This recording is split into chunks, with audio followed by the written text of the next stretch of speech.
What is Republic Act 9003?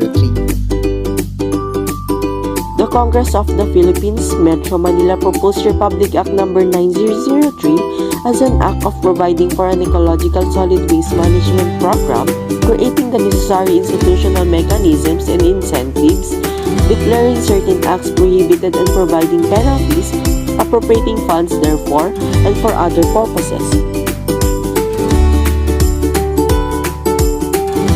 The passage of Republic Act No. 9003 puts solid waste management into proper perspective. It is hoped that this law will help to meet the growing need to improve the management of increasing volume of solid waste generated in the Philippines. So what are the goals and objectives of RA 9003? Republic Act No. 9003 or the Ecological Solid Waste Management Act of 2000 aims to raise environmental awareness and action among Filipinos as well as to encourage public participation in the development of national and local integrated, comprehensive and ecological waste management programs. This Republic Act is intended to promote a more acceptable system that is consistent with the vision of sustainable development. It also aims to combine environmental protection and economic pursuits by recognizing the community's orientation towards solid waste and, as a result, providing schemes for waste generation minimization, waste disposal reduction, resource recovery, utilization, and safe disposal of residual waste. In general, it serves as a guide for people to change their lifestyles and practices in order to transition to more sustainable systems in an ethical, economical, and efficient way.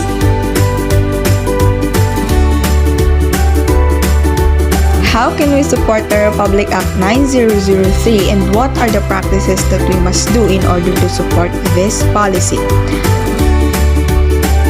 The Republic Act 9003, also known as the Ecological Solid Waste Management Act of 2000, talks about the institutional mechanisms and mandate to the local government units in achieving 25% waste reduction through an integrated solid waste management plans. As a citizen of the country, there are different practices that we should do in order to support the said policy. Example of these are the proper segregation, proper disposal of waste, and recycling.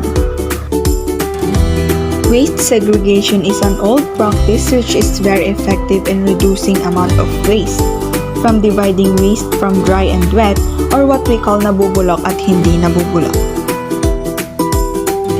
Proper waste disposal. This practice has a big impact to the environment, where it reduces the risk to overall health, infestation of pests, and decreased exposure to biological hazards. Recycling.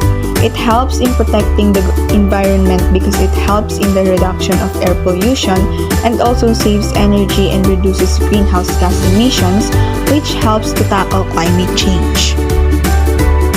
And these are the practices that we must do in order to support the Republic Act 9003. Fines and penalties when you violate RA 9003. Fines and penalties vary depending on the prohibited act. It might be 300 pesos to 1 million pesos or 1 day to 6 years in jail. That will be long. So let's see some examples. Number 1. Disposal of garbage in public places such as roads, sidewalks, and parks. Number 2. Openly burning of solid waste. Number 3. Burying of non-biodegradable and biodegradable materials to flood-prone areas. Number 4. Causing or allowing the collecting of non-sorted garbage. Number 5. Unauthorized removal of recyclable materials. And many more. A violation of RA 9003 may result to a fine of 1,000 to 3,000 pesos, or imprisonment of 15 days to 6 months, or both. First offense would probably be 5,000 fine plus 5 to 10% of last year's net income. So why violate when you can just help our Mother Nature to be clean and peaceful? We should be responsible in handling our waste because it has a great impact in our environment.